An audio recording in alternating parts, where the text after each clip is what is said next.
बालेश्वर घटना को गुरुतर भाव में नि आवश्यक सरकार को तरफ पदक्षेप नि वर्तमान मु एम्स को जाऊँगी सेठी से छात्री जो गुरुतर अवस्था से चिकित्सा होती से उपरे निजे अनुध्यान करी देखी एवं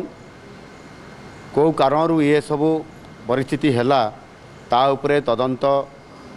कमिटी आम उच्च शिक्षा विभाग तरफ कराही रिपोर्ट तुरंत आसब एवं ता उपरे निश्चित भाव में कार्यानुष्ठान नियाजिबो।